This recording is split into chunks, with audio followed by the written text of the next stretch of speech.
حضرت صہیب بن سنان رضی اللہ تعالیٰ عنہ کی ہجرت ایمان کا انمول سودا۔ یہ اس دور کی بات ہے جب مکہ کی گلیاں ایمان والوں کے لیے تنگ ہو چکی تھی، جب حق کہنے کی قیمت جان، مال اور وطن سے چکانی پڑتی تھی۔ حضرت صہیب بن سنان رضی اللہ تعالیٰ عنہ بیان کرتے ہیں، ایک دن رسول اکرم صلی اللہ علیہ وسلم نے فرمایا، مجھے تمہاری ہجرت کی جگہ دکھائی گئی ہے، وہ دو پتھریلے میدانوں کے درمیان ایک نمکین زمین ہے اور وہ جگہ یثرب یعنی مدینہ ہے۔ جب نبی کریم صلی اللہ علیہ وسلم مدینہ کی طرف روانہ ہوئے اور حضرت ابوبکر صدیق رضی اللہ تعالیٰ عنہ بھی آپ صلی اللہ علیہ وسلم کے ساتھ تھے، میں نے بھی ارادہ کیا کہ آپ کے قدموں کے نشان پر چل پڑو، مگر قریش کے چند نوجوانوں نے مجھے روک لیا۔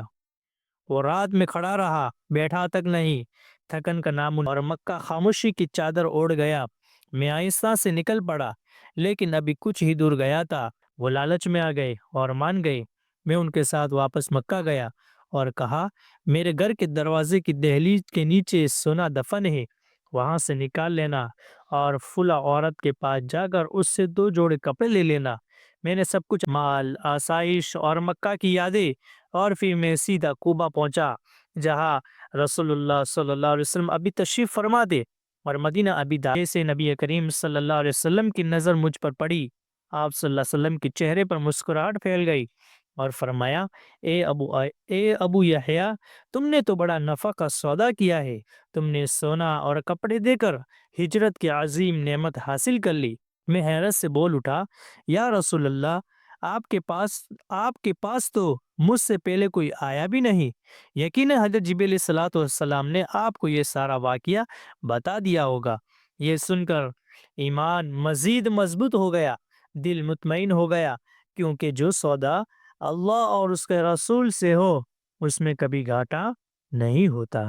میرے بھائیوں، ایمان جو ہے مال سے زیادہ قیمتی ہے۔ حضرت صہیب رضی اللہ تعالیٰ عنہ نے سونا اور قیمتی کپڑے چھوڑ دیے، مگر ایمان اور نبی کریم صلی اللہ علیہ وسلم کا ساتھ نہ چھوڑا۔ ہمیں یہ سکھاتا ہے کہ دنیا کا مال عارضی ہے، ایمان جو ہے دائمی ہے۔ میرے بھائیو، اللہ کی راہ میں دیا گیا کبھی ضائع نہیں جاتا۔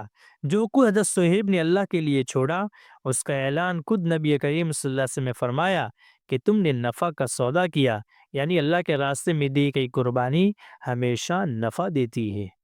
میرے بھائیو، اللہ اور رسول کی رضا سب سے بڑی کامیابی ہے۔ حضرت صہیب کو نہ مدینہ کی زمین ملی تھی، نہ کوئی مال، مگر نبی کریم صلی اللہ علیہ وسلم کی مسکراہٹ اور دعا مل گئی، اور یہی اصل ان کے لیے کامیابی تھی۔ میرے بھائیو، جو اللہ پر بھروسہ کرتا ہے وہ کبھی نقصان میں نہیں رہتا۔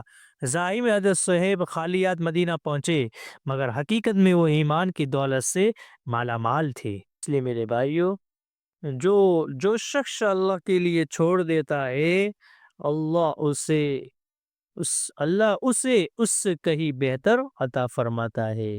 اس لیے میرے بھائیو، ہم بھی جو ہے اپنی زندگی کی عادت بنائے اللہ کے راستے میں کثرت سے مال خرچ کرنے کا۔ اگر مال خرچ کرنے کی باری آئے تو مال جو ہے اللہ کی رضا کے لیے خرچ کرے۔ جان دینے کی باری آئے تو اللہ کی رضا کے لیے اپنی جان کو بھی قربان کرے۔